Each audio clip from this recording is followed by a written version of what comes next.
Hello everyone internet, and thanks for tuning in. I am RyuKiva of RyuKiva Toku. And welcome to another episode of Toku Bros. I am Dragon Zeron of the Tokusatsu Media Center. Kirameiger. Today we're going to be talking about the newest Sentai! Machine Sentai Kirameiger! I'm not gonna lie, I was expecting you to say Gawanja for some odd reason. But anyway, yes, indeed we are. Specifically episodes 0, 1 and 2. As soon as I remember how to count on my fingers.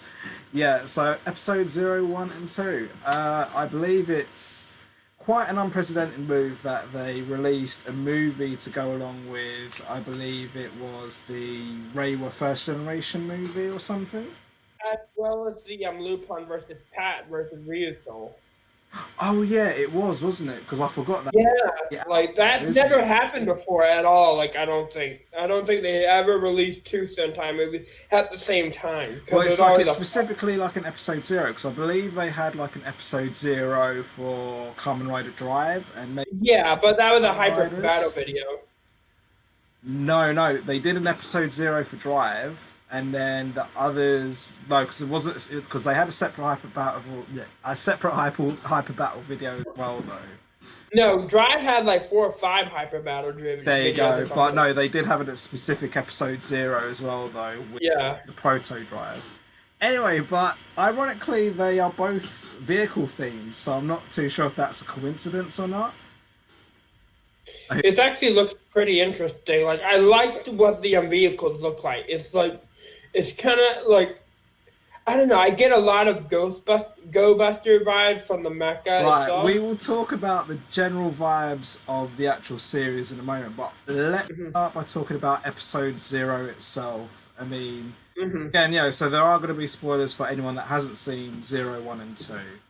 I will still say, like, for me, episode 0, I was in a bit of a weird place in the way that they set up the whole, I think the original place was called Crystalia or something. And I was like, okay, this is a bit cliche Sentai. And, like the way they kind of stormed the palace was a bit Thor, Asgard-y, if I'm honest. I kind of got some vibes from Gekiranger, because if you don't know, they actually did do like a storm the castle thing at the end of it. Yeah, I remember. And it was kind of dark seeing the guy basically get trampled and like stabbed to death. That was pretty dark, I kind of like that darkness, It's not something you see a lot in Super Sentai. So I mean, how did you feel about the 4 characters that they introduced in episode 0? Okay, I gotta say, the main villain guy being like the younger brother of the king. I felt like I was watching The Lion King or something, because Scar kills Spoiler alert, Scar kills Mufasa, but yeah, I mean, I think, to be fair, that trope is quite familiar in a lot of things, so again, because even if you look at my Thor analogy, you had that with Loki, I believe, and, like, sort of, the whole, good guy gone rogue, or either or Anakin versus Luke. But I think it's also like in Greek mythology as well. I think it's supposed to have a lot of basis in Greek mythology, really.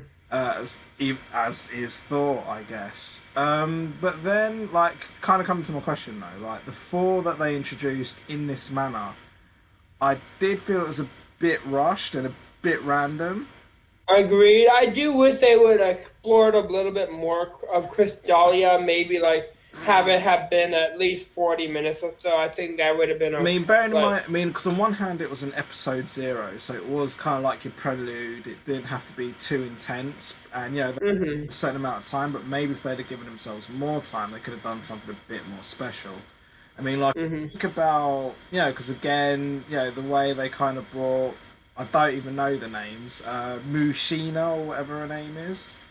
Like the daughter of Odin. I think that name's wrong as well. But Aladdin is his name. Right, yeah. So like she kind of comes down in like a little bubble that Superman or something. No, what's his name?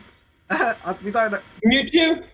No, what are you talking about? No, I'm talking about, the guy who was pineapple pen guy. Oh, Pikachu. Yeah, but what's his name in what's his Bruh, We it's should have the some, names up, really. We should have the names on. I don't know the name. Like, This the is the same guy's problem name we is had very before. long. Right, so anyway, pen pineapple, this is so bad. Right, so pen pineapple apple pen guy. Just call him Pikachu guy. Picataro, we'll just call him Picataro, it's easier. So Picataro finds like the daughter with the 5 jewels, which he's like, oh, I was expecting you. I mean, the thing about episode 0 as well, I mean, bearing in mind it was only a half an hour thing, there was quite a bit of plot holes and a few cliches, because the one thing about Sentai in the last few years is they've stayed safe since Lupin Ranger versus Pata Ranger, simply because there's like low sales, or the fact that they really diluted its own market by having 2 Sentai teams in 1 year. So you look at Ryusolju, you then look at Kirameiger. They've been really safe in what they think is going to be popular with the children.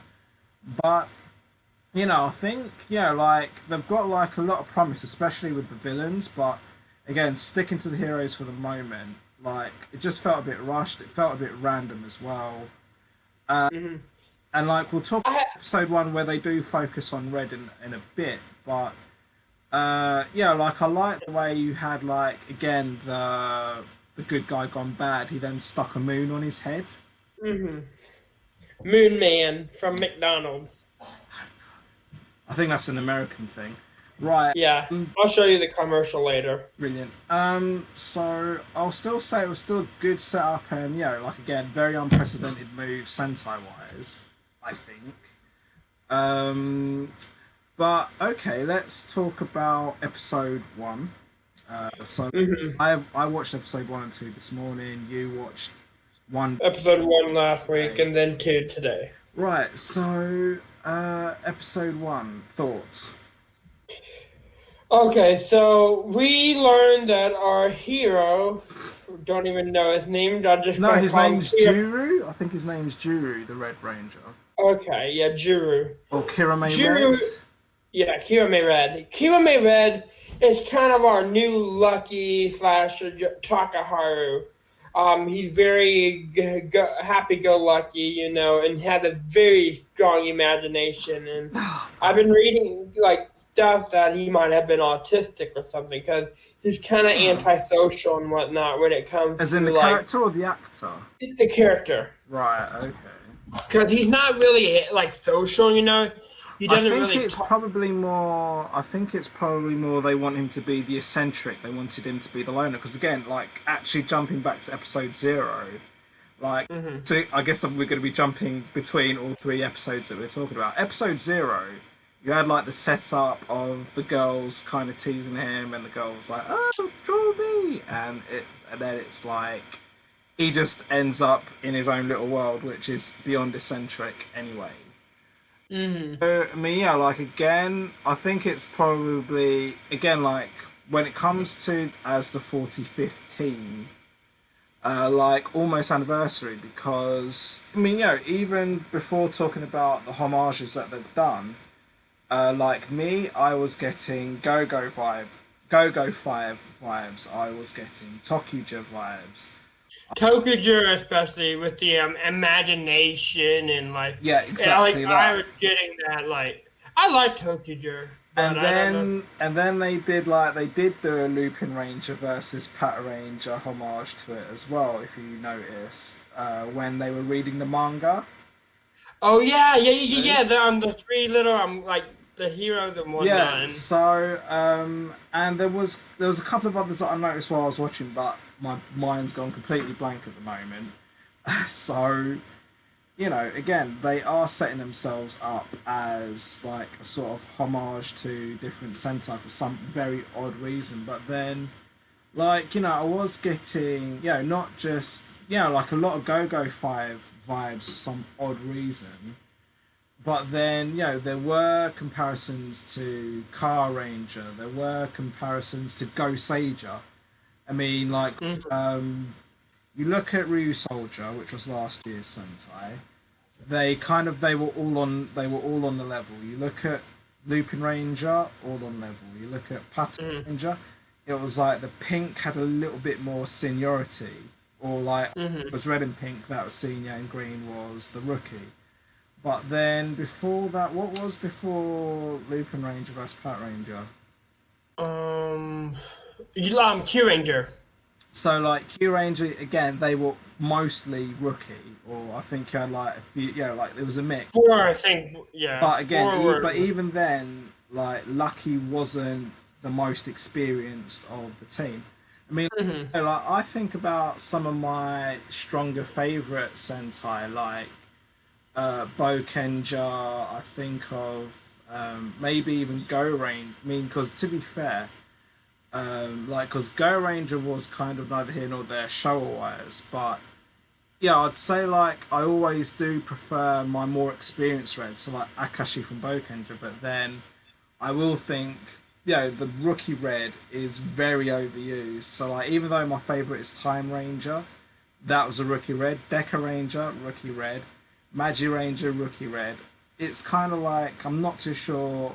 I reckon if they'd have gone for the red genuine leader Red, they'd have done a lot more with it, because again it could have just been a little bit more different. It could have given like a different spin on everything. But to be fair, they've not done a hardcore rookie Red like this for a number of years. Pre Q Ranger at best. And I think that's a very interesting change, and hopefully we'll actually get a positive story development. You know what I mean? When you say story development, though, because like again, in episode 0, they kind of set him up with like he's seen everything that went on in Crystalia in visions, and he was drawing them down. And I think they kind of wasted episode 1 in not showing what he drew in episode 0, because that would have been a good tie-in. But I actually I think the father might actually be him. You know? Because they make the tie that he has the imagination like the father. Yeah, that I'm starting to think that he might have transferred his conscience to Juru in order for him to pass on, you know? Like, you know what I mean? Because his body might have been destroyed, but that doesn't mean his soul could have passed on question. through the door. I mean, based more on episode 2, how do you reckon they're going to develop the other 4? So, like, I mean, Red Ranger's always going to be a dead cert for character development. What do you think about the other 4? I think the Blue Ranger could possibly become a movie star. Like, well, he already is, but I feel like he'll probably step away and maybe become less cold. You know what I mean? I mean, the thing is, like, because, looking at the character development, because episode 2 was focused more on Kirameiger. Green. I think her name was... I call her Canon. No, yeah, because she's from Kamen Rider Ghost, but... which, by the way, is a shitty show. Don't but watch the thing Ghost. Is, I actually did like Ghost. It wasn't the best, but anyway, like, I'll still say, like... I mean, because even where they did an episode focused on Green, it just didn't feel like they were going to go that far with it, and I just don't feel they're going to go that far with the other 3. Pink, Kiramei Pink will probably have the best possible development because she's in a field that requires a full stop. But yeah, where you've got like an act, because like Blue Ranger actor is like, they did that for Operation Overdrive. And we all know how it'll be interesting to see how that might develop. But I think having a Yellow Ranger who's like a sport, like a sports gamer, professional gamer. I think that could actually. I just don't see where that. I don't see where that's going. Well, maybe they catch them for cheating or something. But maybe. What do you think of the monsters of the week? So just to clarify, like episode 1. Well, I mean, episode 0 they didn't really have any apart from the main, like a commander going bad. But episode 1 was like a tap monster or forset, as you say in America. And then episode 2 was a rugby monster, which, again, I don't know if you have it in the States, but pretty much Japan. You have a football. Right, no, it's a different sport. So, like, in Japan and in Europe, we are very big on a sport called rugby, which I do believe that they must have timed episode 2 having a rugby monster to time in with the Six Nations rugby, which has been suspended for the time being. But I'll still say, like, yeah, I mean, again, that was clever timing for the part of Japan. Plus, Japan did actually host a Rugby World Cup last year. But still, so again, episode 1 being a force, like we say tap in the UK. Episode 1 had a 4-set monster. Episode 2 had a rugby ball shaped monster, or like you'd probably say gridiron. What did you think of the villains? I actually like it, and basing on the episode 3 preview, it looks like we're going way back to what the Gekiranger monsters in Jacko used to look like. So like Showa era monsters. Like completely like I'm not talking about a show like Battle Fever. I'm talking about Gekiranger and Jacko, where they just they're both Showa as well.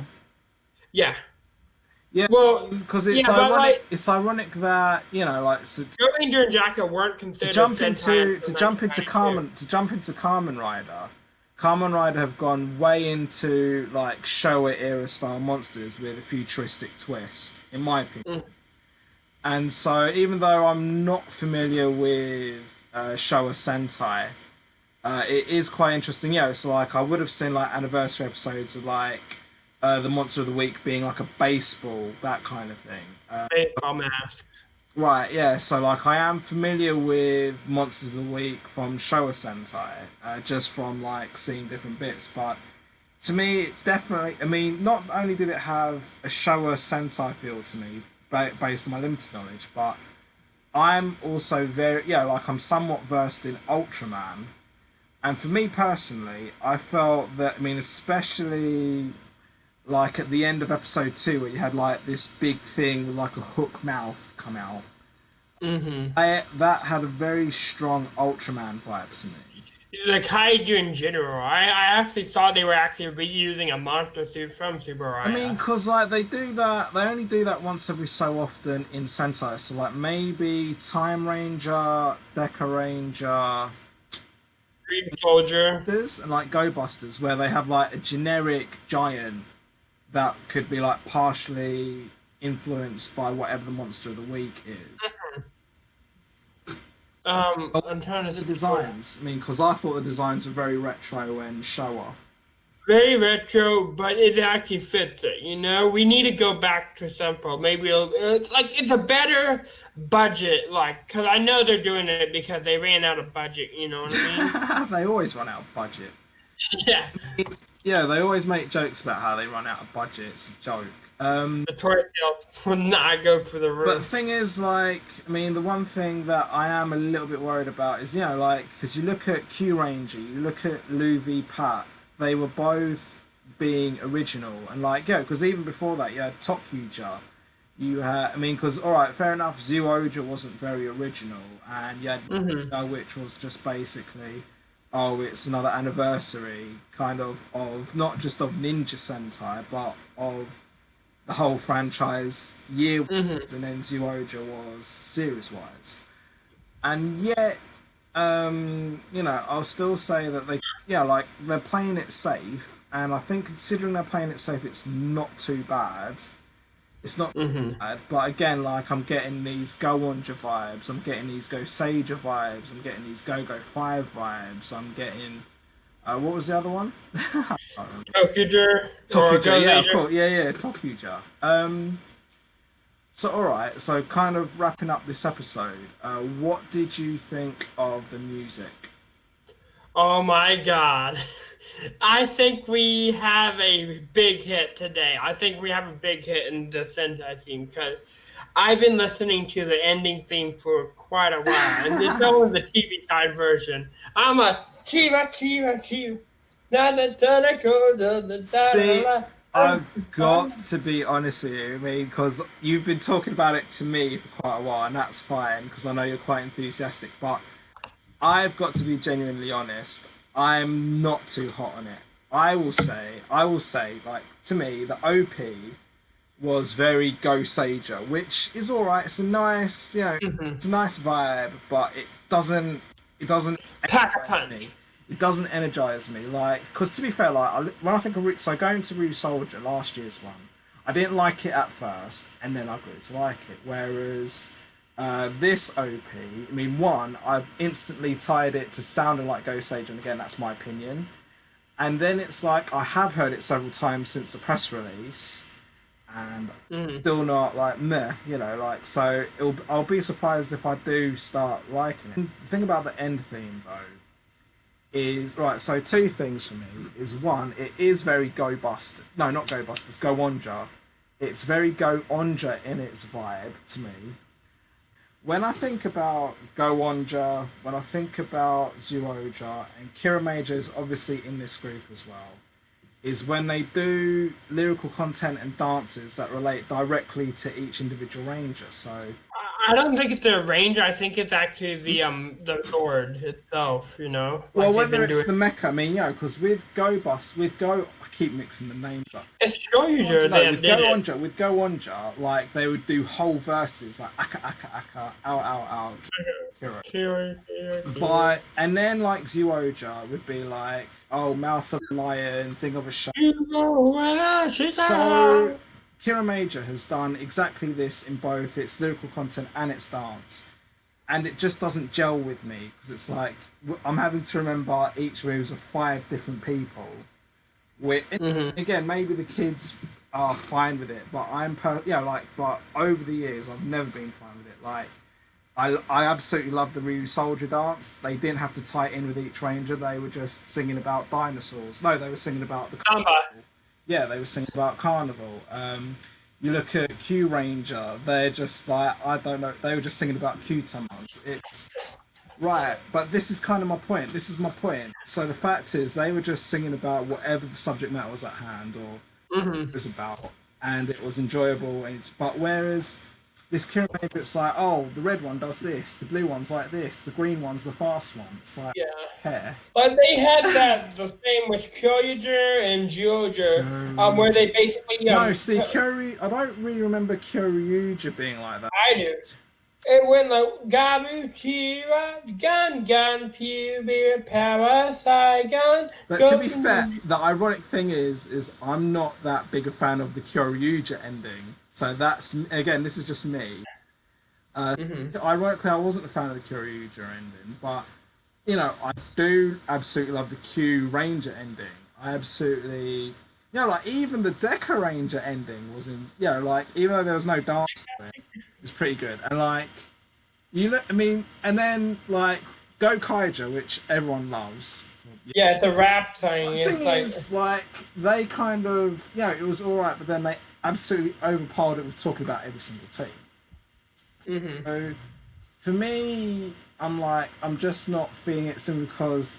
But then after they stopped talking about the 5 and they kind of do the whole dabbing thing, like that's very like the dance is actually very inspired by Asia, really, which I think is really cool.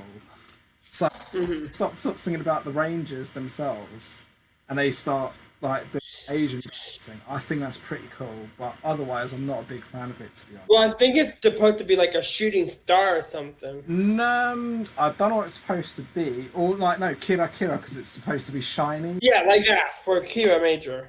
But again, I think they could have done better. And again, I prefer it when they're not singing about the Rangers, and that's the point I'm making about this whole ending thing. So, just to finally wrap up, how do you think? I mean, what do we know about? So, what was episode 3? What was the episode 3 preview like? I think it was just another. I can't remember what episode 3 preview was. I think it was like. I think it was supposed to be on Blue. I think, or let me check. Based on Blue, no, don't bother checking. But okay, like I think, like just kind of talking ahead. I have absolutely no idea how they're going to set up a 6th Ranger. Yeah, I don't. It's going to be interesting how they do it because again, they're really focused on. But they did say that they could create. But then again, one. Kyuranger was like all about the 9, and then they did 10, 11, 12 anyway, which was insane. And Phoenix Soldier, whatever. Hello, Soldier. Yeah, yeah. Right, so that has been our episode on episode 0, 1, and 2 of Kirameiger. You can catch my boy Dragon Zeron on his own YouTube channel, his Twitter at Dragon 71, Instagram, and his Patreon as well. And it's just Dragon Zeron. I only have the 71 on Twitter. And then you've got us on Facebook, Toku Bros, us at Toku Bros 71 on Twitter, and this very YouTube channel anyway.